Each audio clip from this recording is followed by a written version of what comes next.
não era, que era do Senhor. E ele chega e coloca as coisas em ordem. E depois de um dia cansativo, ele foi, passou a noite. E depois, quando ele acordou, a Bíblia diz que entrando nessa cidade, ele avistou uma árvore de longe. E em algumas Bíblias dizem que essa árvore era bela. Era uma árvore bela. Aqui a gente vê que ele fala folhas na nossa tradução, uma árvore cheia de folhas. Mas em algumas traduções diz que ele avistou uma árvore e viu que ela era muito bela, muito bonita. E ele teve fome, e ele se aproximou daquela árvore. E quando ele chegou lá, que ele procurou um fruto para comer, ele não encontrou.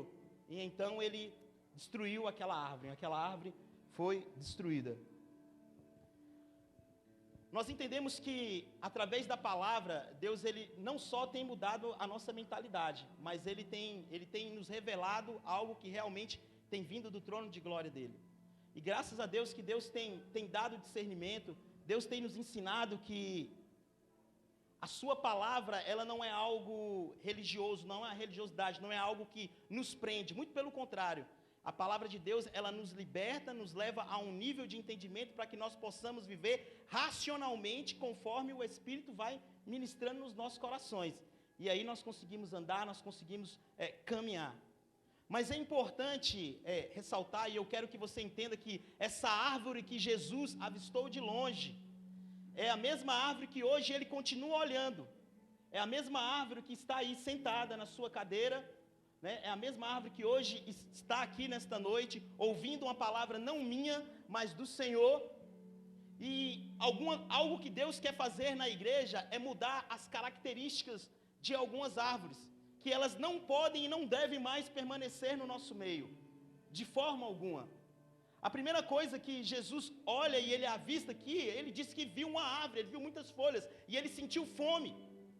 E o que nós podemos entender, o que nós enxergamos lá no mundo das pessoas que estão perdidas nas drogas, perdidas no álcool. Se você chegar num cara alcoólatra mesmo, um cara viciado, e você chegar nele, um dia depois, ele estando sóbrio, por alguns minutos, você chegar nele, você tem vontade de mudar de vida? Você tem vontade de se libertar, de ser curado? Você pode ter certeza que ele vai responder de todo o coração que ele tem vontade sim, que ele tem vontade sim de ser curado.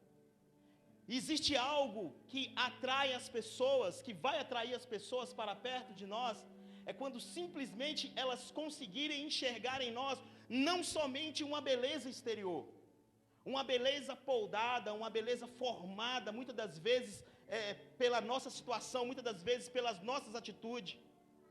O que eles querem ver não é somente as palavras bonitas que muitas das vezes nós colocamos aqui, que muitas das vezes nós falamos aqui.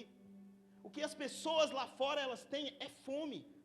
O que elas têm lá fora é fome. Mas o que acontece? A Bíblia diz: como ouvirão se não há quem pregue?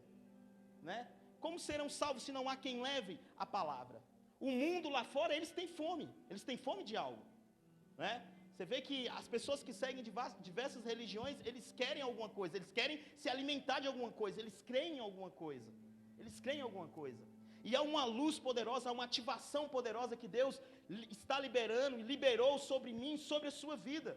Eu vou te dizer, irmão, nós estamos sendo tão ativados por esses dias, que nós estamos mais ativados do que uma tomada no 220. Mas se nós não colocarmos essa energia, esse poder que Deus está derramando dentro de nós, para fluir como frutos que chamem a atenção daqueles que estão sedentos de fome, vai acontecer o seguinte, que nós vamos ficar cheios dessa ativação, cheios dessa comida maravilhosa que Deus está nos dando, mas se nós não conseguimos colocar isso para fora, liberar para que outras pessoas sintam a mesma fome que nós estamos sentindo, nós vamos morrer, gordos, obesos espiritualmente. Quantos estão me entendendo aqui em nome de Jesus? Existe algo que vai muito além do que as nossas quinta-feiras, existe algo que vai muito além do que um monte que a gente vai 5 horas da manhã, existe algo muito além do que o culto de sábado, existe algo muito além do que o culto de domingo, e esse algo está no nosso dia a dia, a partir de amanhã, de segunda, de terça, de quarta, sabe? O que Deus espera é que essa energia, esse poder que Ele está derramando sobre nós, que somos árvores que precisamos, não somente estar poldadas por mãos de homens, mas simplesmente injetada em Jesus, ligadas em Jesus, que é a videira verdadeira, e que faz com que os frutos nasçam e atraia a presença dos sedentos. Quantas pessoas você não conhece que estão sedentas? Quantas pessoas eu não conheço? Eu estou falando isso porque Deus ministrou muito forte ao meu coração isso. Por quê? Porque no início da minha caminhada com o Senhor, eu era uma árvore que tinha poucas folhas, mas havia frutos. Eu conseguia atrair as pessoas através dos frutos. E esses dias eu estava orando, o Senhor, libera sobre mim os frutos do Espírito. Esses dias não, agora mesmo, eu estava orando, Senhor, libera sobre mim os frutos do Espírito. Aí o Espírito falou, libera o quê? Liberar sobre você os frutos do Espírito? Mas se eu e você temos o Espírito Santo, os frutos já estão dentro de mim, dentro de você. O que nós precisamos fazer? Exercitá-los, colocá-los em prática. É assim que nós vamos ver os frutos sendo manifestados nas nossas vidas. E o que é uma árvore poldada por mãos de homens? É uma árvore que simplesmente faz sombra. É uma pessoa que está conformada, se conforma com tudo, né? A gente se conforma com o culto de quinta, a gente se conforma com o culto de sábado, a gente se conforma com o culto de domingo, a gente se conforma muitas das vezes com lazer, a gente se conforma muitas das vezes com alguma coisa, tudo que o irmão fala, a gente fala, tá beleza, é uma árvore bonita, né, que tem sombra, está sempre envolvido, estamos sempre envolvidos nas atividades, estamos sempre envolvidos naquilo que nos chamam para fazer aqui na comunidade, dentro dessas 4 paredes, mas e aí, o Senhor está olhando para mim e para você com fome, o Senhor olha para mim e para você com fome, doido para se alimentar dos frutos, que tem que ser gerados, que precisam ser gerados através da minha vida e da sua vida, através das nossas vidas. E nós precisamos entender isso e mergulhar dentro disso e nos levantarmos como uma igreja, não que seja somente levada por momentos, levado por, muitas das vezes, por mover, porque a glória vem, lógico que ela vem, Deus vai derramar a glória. Mas Ele vai derramar a glória sobre mim e sobre você, e vai sempre deixar um ponto de interrogação. Como que você vai usar essa glória que eu derramei sobre você? Porque eu te falo, se nós não usarmos ela da forma que o Senhor quer que nós a usemos, Ele retirará ela de nós e vai dar a outro que tem desejo de usá-la da forma que deve ser usada. Quantos estão entendendo o que eu estou falando? Nós precisamos entender isso. Nós precisamos mergulhar nisso de uma forma profunda. E os discípulos ficaram maravilhados. Eles ficaram olhando, mas como que foi isso, rapaz? Você já pensou o Senhor com fome? Sabe, nós chegamos lá naquele grande dia maravilhoso, fizemos tudo direitinho, fomos durante muitos anos árvores poldadas, muitas das vezes por mãos de homens, mas pela misericórdia e pela graça de Deus, nós fomos salvos. Só que o galardão, esquece. Aí vai chegar naquele dia, nós vamos adentrar diante do Senhor, e o Senhor lá esperando, e vai sentar diante de mim, de você, vai falar, cadê os frutos? Qual será a nossa desculpa para o Senhor? Será que é a mesma desculpa que muitas das vezes a gente dá para um líder? Será que é a desculpa, muitas vezes a desculpa que a gente dá para nós mesmos? Porque nós, o homem, nós temos essa malícia do cão, de muitas das vezes darmos desculpa para os nossos fracassos, para os nossos erros.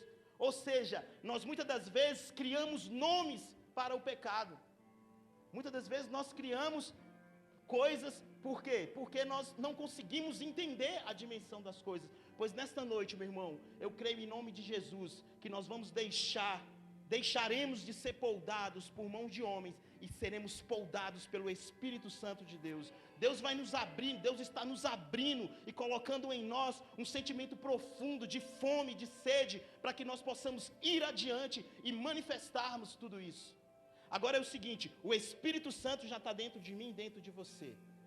Agora, para que os frutos saiam de nós e que as pessoas observem esse fruto, é preciso que nós tomemos as atitudes dos frutos do Espírito que estão dentro de mim e dentro de você. Abra sua Bíblia em Gálatas capítulo 5, verso de número 22.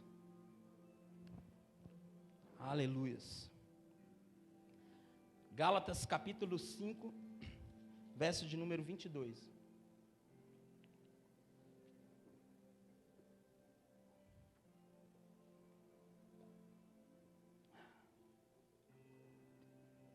Glória a Deus.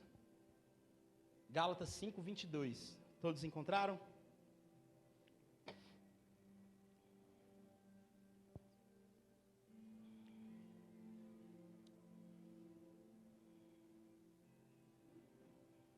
Aleluia. Diz assim a palavra do Senhor: mas o fruto do Espírito é amor, alegria, paz, paciência, benignidade, bondade, fidelidade, humildade e domínio próprio.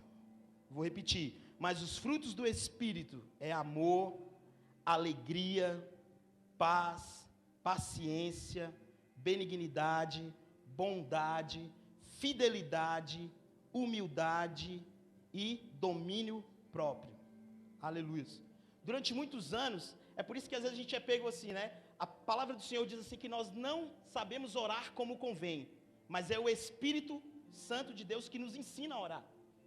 Que nos ensina a orar. E eu orando, pedindo isso aqui para Deus: Senhor, libera sobre mim os frutos do Espírito.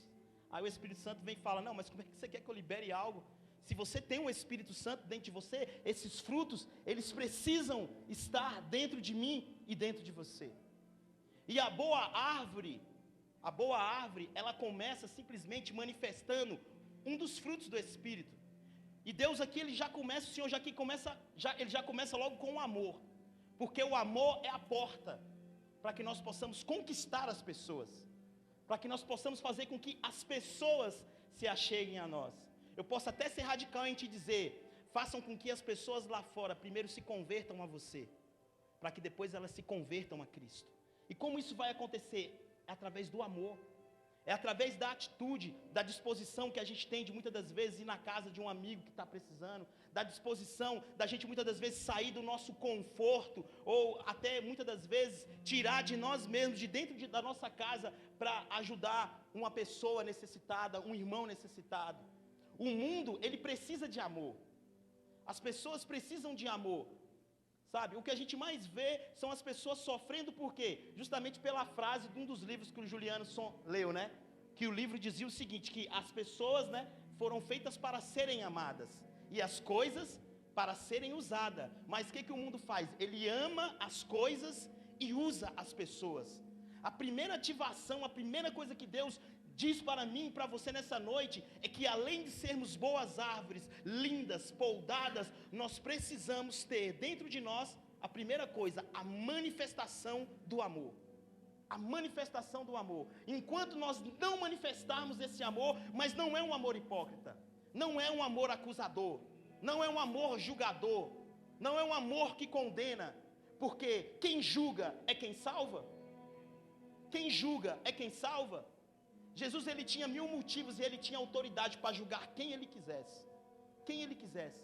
E aonde ele andava, ele encontrava pessoas que ele poderia julgar e apontar o dedo. Ele tinha essa autoridade. Mas ele sempre demonstrava que a autoridade que estava sobre ele não usava ela para benefício ou para expor as pessoas, mas simplesmente para mostrar para as pessoas que ainda, independente da situação que elas viviam, se elas conseguissem enxergar o amor do Pai, elas poderiam ter uma vida mudada. Elas poderiam ter uma vida transformada.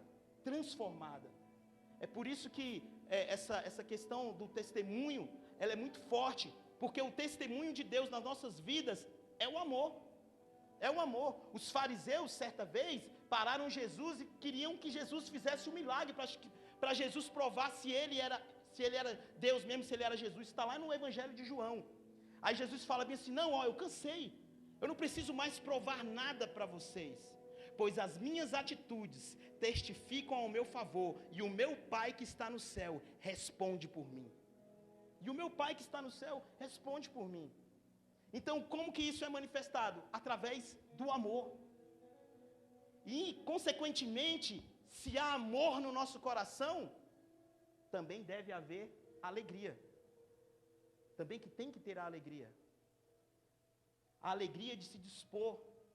A alegria de muitas das vezes você, por sua vontade gerada pelo Espírito, se dá para as coisas do reino. A alegria de muitas das vezes você se levantar como homem, como uma mulher, como um servo do Senhor, e se deixar levar pelo Espírito. Porque eu entendo, meu irmão, que quando o amor não está nas coisas, tudo que você faz é por obrigação. Ou melhor, tudo que você faz é para ser visto e reconhecido. quando não há amor no negócio, tudo que você faz é por obrigação, ou muitas das vezes para ser reconhecido, para ser atraído. Muitas das vezes você faz as coisas para que atrair, né, a atenção dos outros, mas Deus não quer isso.